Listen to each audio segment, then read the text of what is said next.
नमस्कार प्रिय विद्यार्थियों, रिवीजन क्लास चल रही है रीट की 2011, 12, 15, 17, 21 सामाजिक में आए हुए जो कंप्लीट क्वेश्चन हैं वो हम देख रहे हैं और व्याख्या भी हम कर रहे हैं। इतिहास वाला भाग हमने देख लिया है, अब राजनीति विज्ञान वाला जो पार्ट है वो हम शुरू कर रहे हैं। तो निश्चित रूप से आप ये भी देख पाएंगे कि किस प्रकार से क्वेश्चन जो पूछे गए। देखिए, भारतीय संविधान, तो संविधान से जो जुड़े हुए क्वेश्चन है कहाँ से। पहला क्वेश्चन, भारतीय संविधान लागू किया गया, बहुत ही इजी क्वेश्चन है, सिंपल क्वेश्चन है, 26 जनवरी 1950 को। अब यहाँ पे और क्वेश्चन क्या बन सकता है कि जैसे बनकर तैयार कब हो गया था, तो 26 जनवरी 1950 लागू हुआ, तो ये हो गया था बनकर तैयार 26 नवंबर 1949 को ही बनकर तैयार हो गया था। फिर इतना लेट लागू क्यों किया? जैसे ही बनकर तैयार हुआ ना, तो कुछ प्रावधान जैसे निर्वाचन है, नागरिकता है, उसी समय लागू कर दिए गए थे। यानी कुल मिलाकर 16 जो उपबंध है वो उसी समय लागू कर दिए थे। फिर कुछ समय इंतज़ार किया 2 महीने का, नवंबर से दिसंबर, जनवरी। क्यों? इसके पीछे कारण ये था कि ये जो 26 जनवरी है इसका एक ऐतिहासिक महत्व था। इस दिन का क्या महत्व था आपको याद आ रहा होगा। 1929 में लाहौर अधिवेशन हुआ था कांग्रेस पार्टी का, और उसकी अध्यक्षता की थी जवाहरलाल नेहरू ने, युवा उसके अध्यक्ष थे। उसी समय ये प्रस्ताव पारित हुआ कि भारत का आज़ादी दिवस मनाया जाए हर साल। कब? तो कहा कि जस्ट ये हुआ था दिसंबर में, 31 दिसंबर को। तो ये कहा कि आगे जो आ रही है ना 26 जनवरी 1930, तो वो जो 30 है उस 26 जनवरी को पहला स्वतंत्रता दिवस, हालांकि वो काल्पनिक था, उस समय अंग्रेज थे यहाँ पे, मगर मनाया गया। तो इस वजह से इस 26 जनवरी का महत्व था। फिर हर साल 26 जनवरी को कांग्रेस पार्टी स्वतंत्रता दिवस मनाती थी। अंग्रेज अगर अत्याचार करते तो छुपकर मनाया जाता था। तो इसलिए 26 जनवरी का महत्व होने की वजह से संविधान को 26 जनवरी को लागू किया गया। ठीक है, तो इस प्रकार का क्वेश्चन आगे कोई और पूछा जा सकता है। संविधान निर्मात्री सभा की पहली बैठक कब आयोजित की गई थी? अब संविधान बनाने के लिए जो कैबिनेट मिशन था उसके अनुसार संविधान सभा गठित हुई और फिर उसकी पहली बैठक हुई। ठीक है, दिल्ली के पुस्तकालय भवन में। तो कब हुई थी पहली बैठक? तो पहली बैठक जो है वो है 9 दिसंबर 1946 को पहली बैठक हुई थी। अगले दिन छुट्टी आ गई, फिर 11 दिसंबर को हुई। तो इसमें 9 दिसंबर को जब पहली बैठक हुई तो उसकी अध्यक्षता तो किसी ने की होगी। क्या नाम है बताइए, याद आ रहा है क्या आपको? यानी वो जो अध्यक्ष बने थे वो अस्थायी थे उस दिन, तो उनका नाम क्या है? डॉक्टर सच्चित आनंद, तो मतलब सच्चिदानंद सिन्हा। ठीक है, तो ये कोई शत्रुघ्न सिन्हा या सोनाक्षी सिन्हा के परिवार से नहीं है। तो डॉक्टर सच्चिदानंद सिन्हा ये इसके अध्यक्ष थे। और फिर 11 दिसंबर को अगले एक दिन छोड़ के परमानेंट अध्यक्ष जो है वो बना दिया गया था डॉक्टर राजेंद्र प्रसाद को। ठीक है, अब आप ये बताइए कि अध्यक्ष तो राजेंद्र प्रसाद थे, उपाध्यक्ष कौन थे? संविधान सभा के उपाध्यक्ष कौन थे? कमेंट कीजिए, जो कमेंट करेगा उसके कमेंट को पिन करेंगे।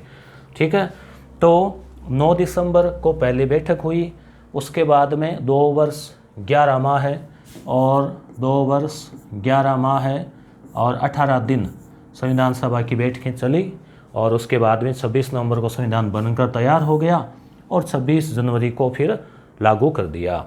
तो देखो, आपने कमेंट किया, तो H.C. मुखर्जी जो है वो संविधान सभा के उपाध्यक्ष थे। K.T. कृष्णामाचारी का नाम भी आता है, कृष्णामाचारी, तो दोनों ही नाम ध्यान में रखें। H.C. मुखर्जी का नाम जरूर ध्यान में रखें। भारतीय संविधान को अंगीकृत किया गया, तो प्रस्तावना में भी लिखा है ना कि संविधान को अंगीकृत, अधिनियमित और आत्मा अर्पित करते हैं। तो किसके द्वारा किया गया? तो संविधान को बनाया किसने? संविधान सभा ने। तो संविधान सभा के द्वारा ही जो है इसको अंगीकृत किया गया था। ठीक है, अगली बात आगे हम देख रहे हैं कि भारतीय संविधान की कौन सी विशेषता नहीं है। तो प्रजातांत्रिक पद्धति, मूल अधिकार और कर्तव्य, स्वतंत्र न्यायपालिका, तो प्रत्येक नागरिक को रोजगार की सुरक्षा, ये भारतीय संविधान में ऐसी कोई विशेषता नहीं दी हुई है कि प्रत्येक नागरिक को रोजगार की सुरक्षा, ये तो संभव ही नहीं है ना। तो भारतीय संविधान की विशेषताओं में जैसे लचीलापन है, विस्तृत संविधान है, एक कथी नागरिकता है, तो इस प्रकार की कई जो विशेषताएं इसमें आ जाती है। पंथ निरपेक्ष शब्दावली, जिसे बाद में जोड़ा गया, का उल्लेख भारतीय संविधान के किस भाग में मिलता है बताइए। तो आपको ध्यान में आ रहा होगा पंथ निरपेक्ष और दो शब्द और थे, तो देखो सपना रहा अखंड, तो स प और ये ए, समाजवादी, पंथ निरपेक्ष और अखंडता, ये ट्रिक आप याद रख लेना, सपना रहा अखंड। तो ये जो तीन शब्द है वो अपने प्रस्तावना में जोड़े गए। तो कहाँ आ जाएगा उत्तर, प्रस्तावना। कब जोड़े गए, प्रस्तावना में अब तक केवल एक ही बार संशोधन हुआ है। कब, 42वां संविधान संशोधन कब हुआ था, 4 और 2 6, मतलब 1976 को। तो प्रस्तावना में पहली बार संशोधन किया गया था। और केशवानंद भारती बनाम केरल राज्य का जो मामला था, केशवानंद वाला, उसमें यह कहा गया था कि प्रस्तावना जो है वो संविधान का अंग है। तो अगर संविधान में संशोधन हो सकता है तो फिर प्रस्तावना में क्यों नहीं हो सकता। तो प्रस्तावना में 3 शब्द जोड़े गए थे, पंथ निरपेक्ष, समाजवादी और अखंडता।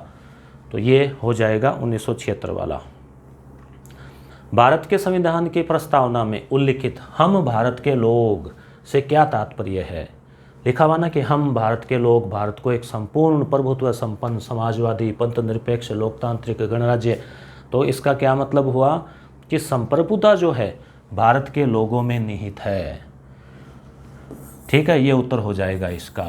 तो संप्रभुता का मतलब क्या होता है, संप्रभु मतलब उससे ऊपर कोई नहीं हो, मतलब अपने जो सारे निर्णय लेने हैं, निर्णय लेने की क्षमता है वो उनमें खुद में होती है, दूसरे किसी देश से प्रभावित नहीं होते। भारतीय संविधान की प्रस्तावना में संशोधन किस वर्ष में हुआ। अब देखिए प्रश्न किस प्रकार से, पहले प्रस्तावना का संशोधन कहा गया, अब किस वर्ष का आ गया। तो क्वेश्चन जैसे रीट में भी मान लो अब 1 साल 2 साल बाद पूछे जा रहे हैं, मगर प्रस्तावना अगर टॉपिक है तो वहाँ से फिर वो इसी टाइप के पूछेंगे, आसपास का ही। तो इसलिए ओल्ड क्वेश्चन को देखने और व्याख्या करने से क्वेश्चन तैयार भी होते हैं और आपको आइडिया भी लगता है कैसे क्वेश्चन आगे आ सकते हैं। और निश्चित रूप से अपने ये जो वीडियोज़ की श्रृंखला है, हो सकता है सीधे सीधे क्वेश्चन यहाँ से भी टपक जाए। ठीक है, तो भारतीय संविधान के प्रस्तावना में संशोधन किस वर्ष में हुआ। तो अभी अभी हमने देखा कि 1976 में 42वां जो संविधान संशोधन है उसके द्वारा किया गया। अभी तक एक ही बार केवल प्रस्तावना में संशोधन किया गया है, 3 नाम उसमें जोड़े गए थे, सपना है, अखंड। ठीक है, वो आपको याद रह जाएगा। और ये संविधान संशोधन काफ़ी बड़ा था, इसलिए इस संशोधन को लघु या मिनी संविधान भी कहते हैं। मूल अधिकार, मूल अधिकारों की बात करें, ये यस गुरु एप्लीकेशन का नाम आया है यहाँ पे। क्या आपने इसको डाउनलोड कर रखा है, आप इसे डाउनलोड कीजिए। बहुत सारे मॉक टेस्ट है इसके अंदर फ्री, तो आप लिंक डिस्क्रिप्शन में है, डाउनलोड करना। ये पीडीएफ टेलीग्राम पे मिल जाएगी और उसमें भी लिंक दे रखा है। और इसकी कंप्लीट पीडीएफ आपको मिलेगी यस गुरु ऐप पर रेट वाले कोर्स में। निम्न में से कौन सा मौलिक अधिकार नहीं है। समानता का है, स्वतंत्रता का है, संवैधानिक उपचारों का अधिकार है। मतदान का अधिकार कोई मौलिक अधिकार जो है वो नहीं है। ठीक है, हालांकि मतदान के लिए संविधान के अनुच्छेद में तो इसका प्रावधान है, परंतु मौलिक अधिकार के रूप में नहीं है। तो समानता का अधिकार अनुच्छेद 14 से 18, हालांकि जो अपने मूल अधिकार है वो अनुच्छेद 12 से लेकर 35 तक है। और भाग 3 में इनका उल्लेख है। मूल रूप से 7 अधिकार थे, संपत्ति वाले को हटा दिया गया। अब ये देखो अगला क्वेश्चन आ रहा है इसी प्रकार का, तो इसी टाइप से आने हैं। तो ये 14 से 18, फिर ये 19 से 22, फिर स्वतंत्रता का, समानता का। उसके बाद में आप एक शब्द याद रखें, रिसर्च को क्या कहते हैं, शोध, रिसर्च। तो शोषण के विरुद्ध अधिकार, धार्मिक स्वतंत्रता का अधिकार। 22 से फिर ये हो जाएगा 23 और 24, धार्मिक स्वतंत्रता।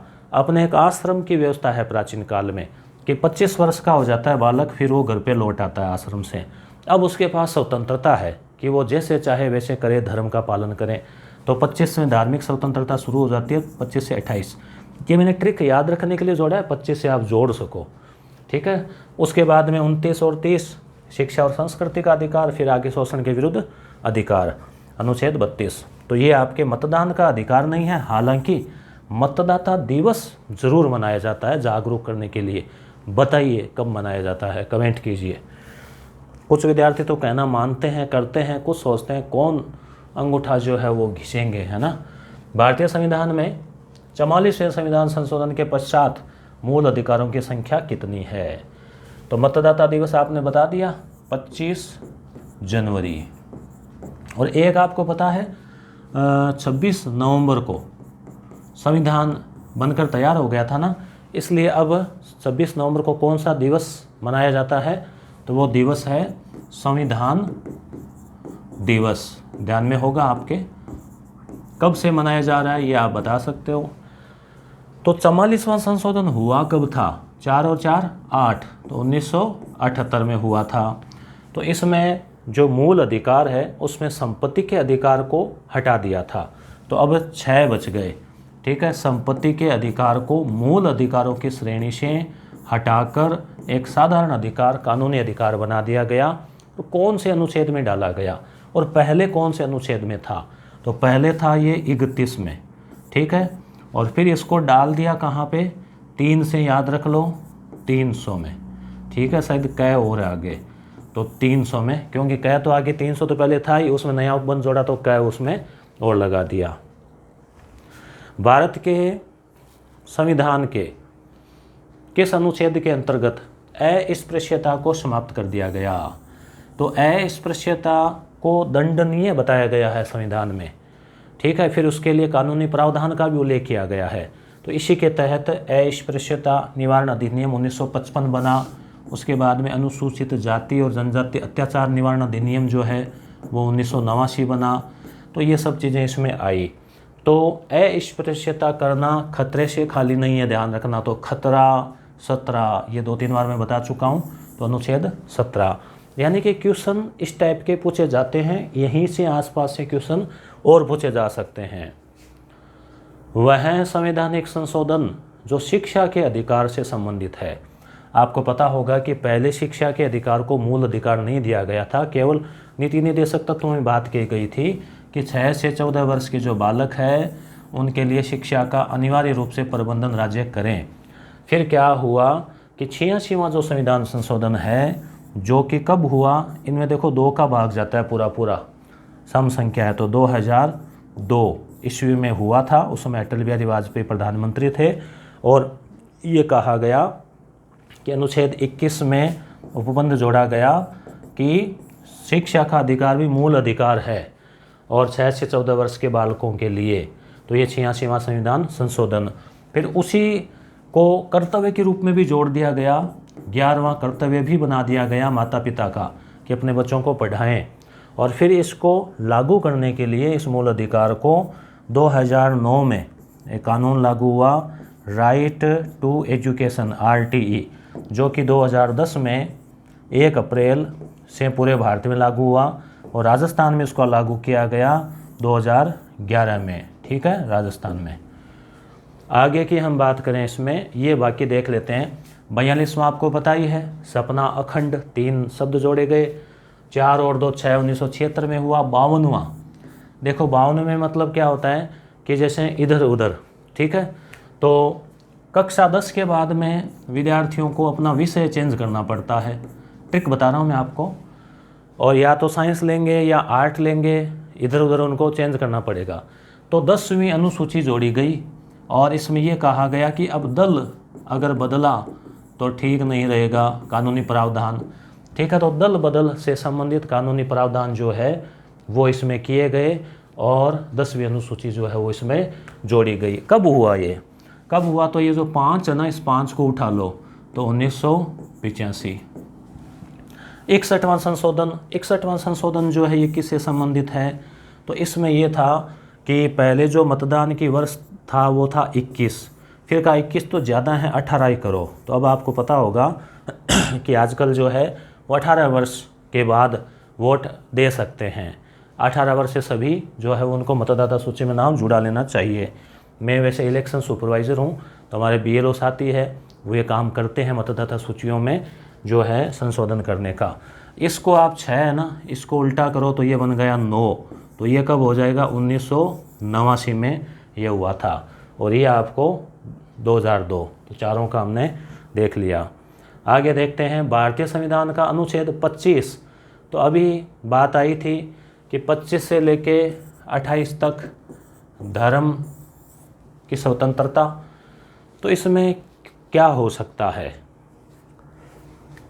तो ये उत्तर हो जाएगा इसका, अंतःकरण की स्वतंत्रता तथा किसी भी धर्म के पालन, अभ्यास और प्रचार की स्वतंत्रता। कि भी व्यक्ति जो इच्छा है उस धर्म को मान सकता है, उसकी आत्मा जिसको कहें, माने नहीं माने, परंतु दूसरों को किसी प्रकार का उसके ऊपर टीका टिप्पणी नहीं करनी चाहिए दूसरे धर्म के प्रति।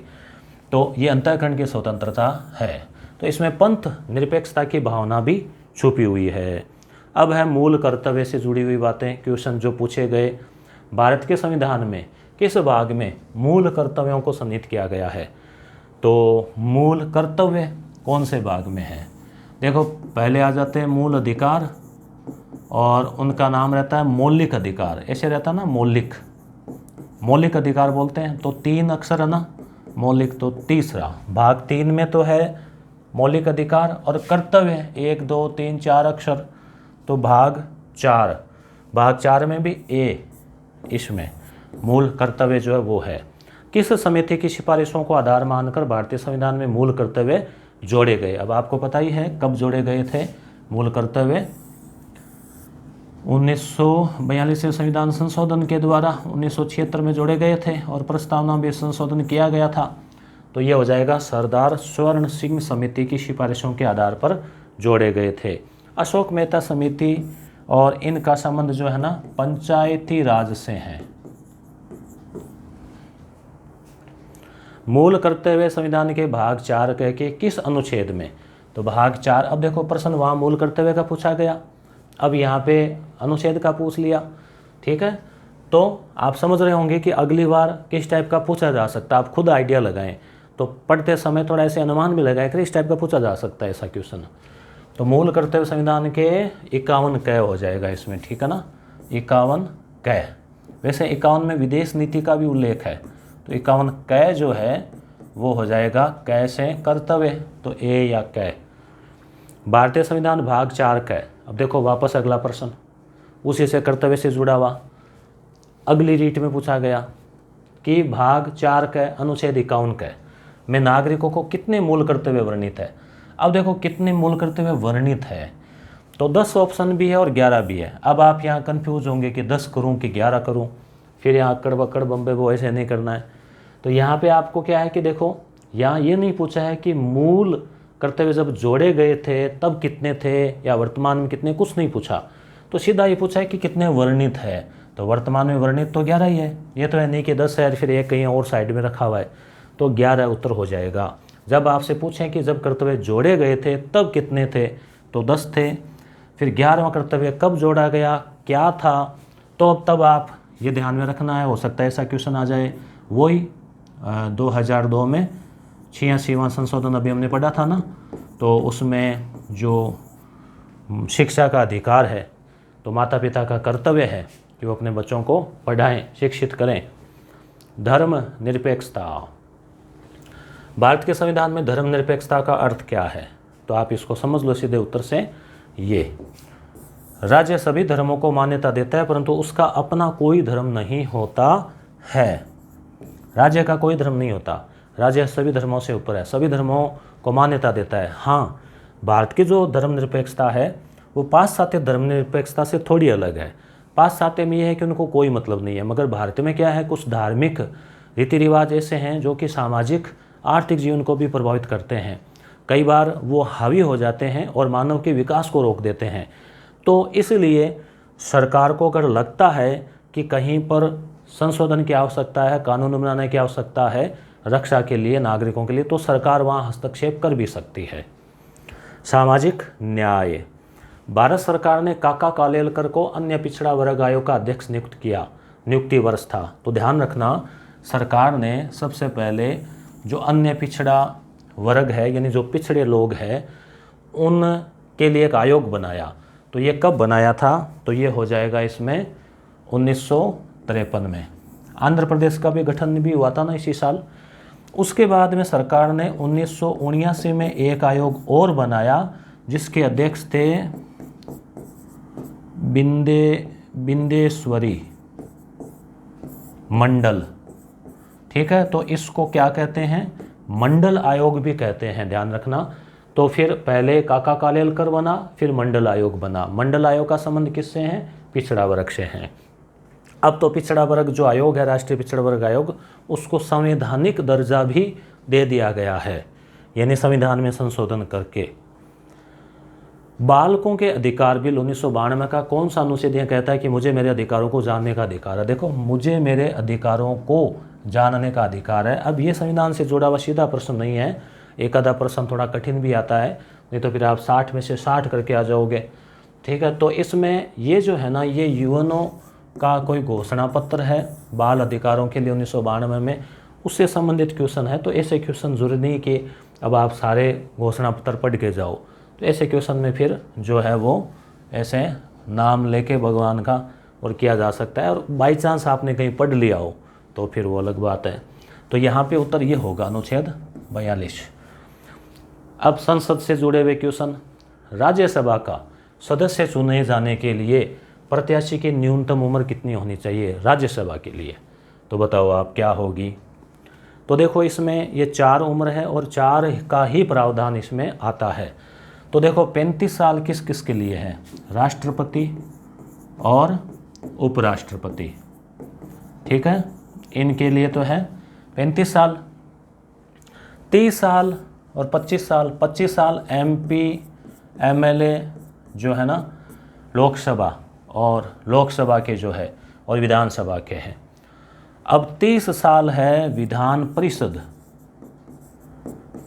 परिषद और राज्यसभा के लिए। तो यहाँ किसका पूछा गया है? राज्यसभा के लिए। तो उत्तर हो जाएगा 30 साल। लोकसभा और विधानसभा के लिए 25 साल, राष्ट्रपति उपराष्ट्रपति 35 साल, और जो 21 वर्ष है ये है पंचायती राज और जो शहरी स्वशासन है। जैसे मान लो वार्ड पार्षद, मेयर वगैरह, पंच, सरपंच, जिला परिषद, जिप सदस्य कोई भी, तो उसके लिए 21 साल। तो ये चारों आप ध्यान में रख लेना। राज्यसभा का सभापति कौन होता है? तो राज्यसभा जो है उसका पदेन सभापति उपराष्ट्रपति होता है। हालांकि राज्यसभा का सदस्य नहीं होता, मगर पदेन सभापति जो है वो होता है। फिर एक उपसभापति अलग से और उनमें से चुने जाते हैं। और चुनाव की बात अभी आएगी। लोकसभा की कार्यवाही के संचालन के लिए आवश्यक गणपूर्ति क्या है? लोकसभा की कार्यवाही जैसे 543 सदस्य हैं, अब कितने सदस्य आ जाएं कि कार्रवाई शुरू कर दें? जैसे इंतज़ार करते हैं, ठीक है और आने दो और आने दो, बस अब शुरू कर सकते हैं। तो कितने? तो वो है 1/10। ठीक है, तो लोकसभा, राज्यसभा, इन सभी में 1/10 है। और ग्राम सभा भी, मतलब जहाँ जहाँ सभा दिखाई देना आपको, लोकसभा, विधानसभा, ग्राम सभा, ठीक है, राज्यसभा, तो वहाँ 1/10 मतलब 10%, यानी कि 543 के 10% यानी 54, यानी कि 55 सदस्य अगर आ गए तो फिर कार्रवाई शुरू हो सकती है।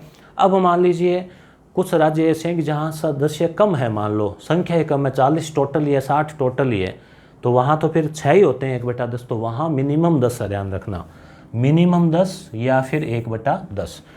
और उसके अलावा जैसे पंचायती राज की बात करें, जैसे पंचायती राज है, ग्राम, ये नगर पालिका, नगर परिषद है, तो इसमें पंचायती राज जो है, शहरी स्वशासन जो है, उसमें 1/3 का प्रावधान है गणपूर्ति के लिए। राजस्थान से लोकसभा के लिए निर्वाचित सदस्य कितने हैं? तो लोकसभा के लिए राजस्थान से हैं 25, राज्यसभा के लिए है 10। सबसे ज़्यादा यूपी से जाते हैं 80, ठीक है, लोकसभा वाले, राज्यसभा वाले, ठीक है। और अब है राष्ट्रपति। राष्ट्रपति चुना जाता है कैसे? तो क्या उत्तर होगा इसका? संसद के दोनों सदनों और राज्य विधानसभा के निर्वाचित, याद रखना, संसद के दोनों सदन, लोकसभा राज्यसभा, राज्य विधानसभा, यहाँ दोनों नहीं है, ये दूसरी लाइन कट, विधान परिषद नहीं, केवल ये विधानसभा, और यहाँ पे लोकसभा और राज्यसभा।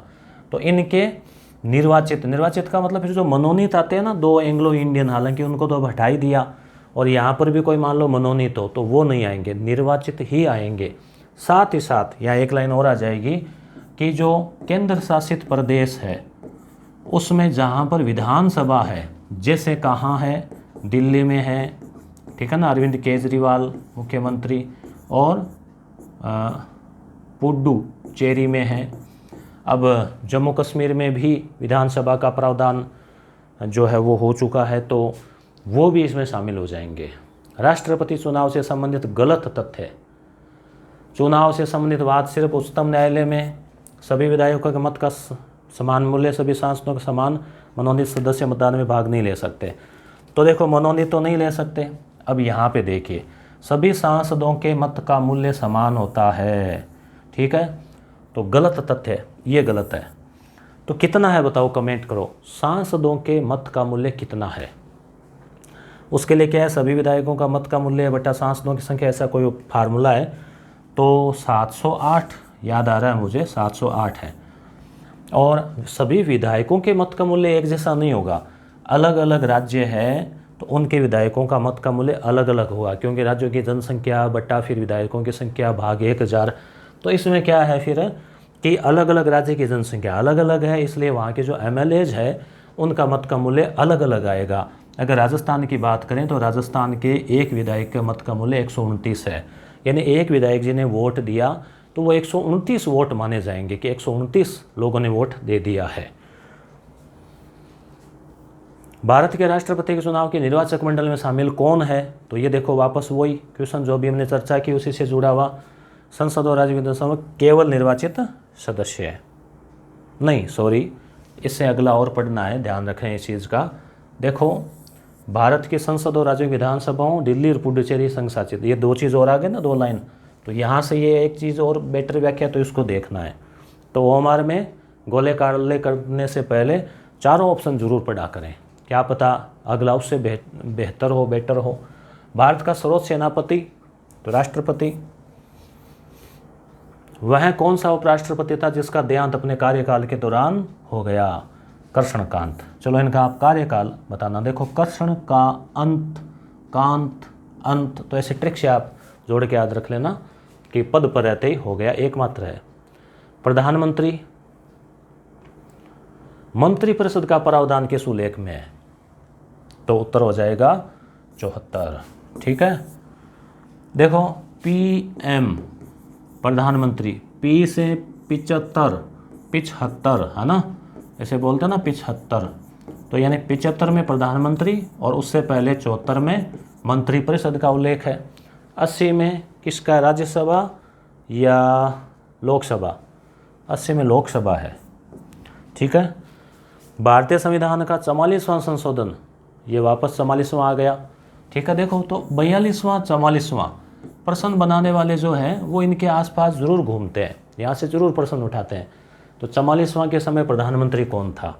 तो मोरारजी देसाई जो है वो प्रधानमंत्री थे। क्यों? इंदिरा गांधी तो 66 से 77 रही, फिर 80 से 84 रही, ये 1979 से 80 रहे, और ये जो है चंद्रशेखर, ये आप बताना। और उसके बाद में मोरारजी देसाई जो है ये 77 से 79 से कुछ रहे थे, तो ये 78 में हुआ था, तो उस समय मोरारजी देसाई थे। कैसी लगी क्लास कमेंट करके ज़रूर बताना। और ये जो PDF है ना, ये व्याख्या की हुई, ये आपको टेलीग्राम चैनल पे मिल जाएगी। इसी PDF में आप जैसे टच करेंगे रीट चिराग, तो रीट का कोर्स आपको मिल जाएगा, जिसमें ये कंप्लीट PDF है, मतलब 25-26 PDF है। और ये यहाँ पर भी आप टच कर सकते हैं, तो आपको एक और सीधा खुल जाएगा। यस गुरु ऐप को अवलोकन करना तो यहाँ टच करना, और मिलते हैं अगली क्लास में। धन्यवाद।